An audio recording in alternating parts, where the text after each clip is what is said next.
Bienvenue chez Retro Rosso, donc Retro Rosso qui a été créé pour et par mon épouse Séverine.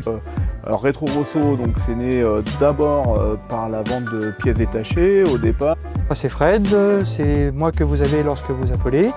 Donc chez Retro Rosso, nous avons toujours la possibilité d'avoir des pièces de qualité ou de pièces d'origine, comme ce boîtier de direction, qui est en fait une refabrication bien supérieure en termes de solidité par rapport à ce qui existait sur la voiture. Nous, ce qui est important, c'est d'avoir quelque chose de qualité, comme les amortisseurs Koni.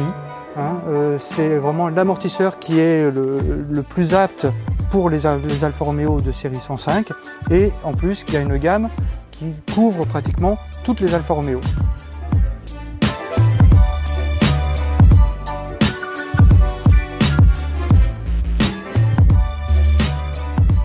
Et après, on a fait évoluer la société vers l'atelier et donc aujourd'hui je vais vous parler de cette Giulietta SVZ, donc, qui est un projet que l'on a mené de préparation en fait, de la voiture qui va faire le prochain Tour Auto, Le Mans classique et je crois les 10 000 tours du Castellet. Elle a un programme assez riche pour 2021 avec son propriétaire.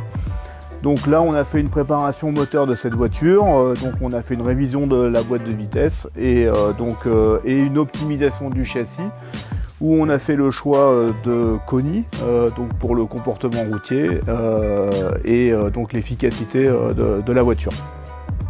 Alors cette Giulietta SVZ, c'est donc une des 12 qui a été produite. Donc l'histoire de cette voiture, elle est assez originale puisque la première Giulietta SVZ a été produite par Zagato suite à l'accident de son propriétaire en Giulietta Sprint Veloce, donc une série 750 qu'il a cassée. Donc il est allé chez Zagato pour la faire refaire en mieux. Donc la première Giulietta SVZ est née donc, de ce projet-là. Donc tout de suite les résultats sont apparus, donc ça a généré de la demande. Il y a eu donc 12 Giulietta qui se sont succédées, 12 SVZ, donc toutes un peu différentes. Et celle-ci est, je crois, la 5e des 12.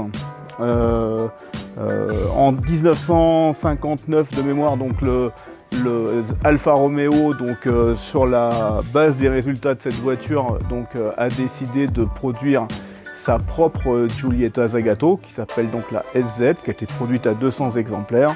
Et donc celle-ci, la SVZ, on peut la considérer comme un petit peu le prototype de la SZ. Donc voilà, la voiture vraiment, donc là on l'a remise en route hier, on a fait les premiers essais. C'est une voiture qui est extrêmement agréable et efficace à conduire.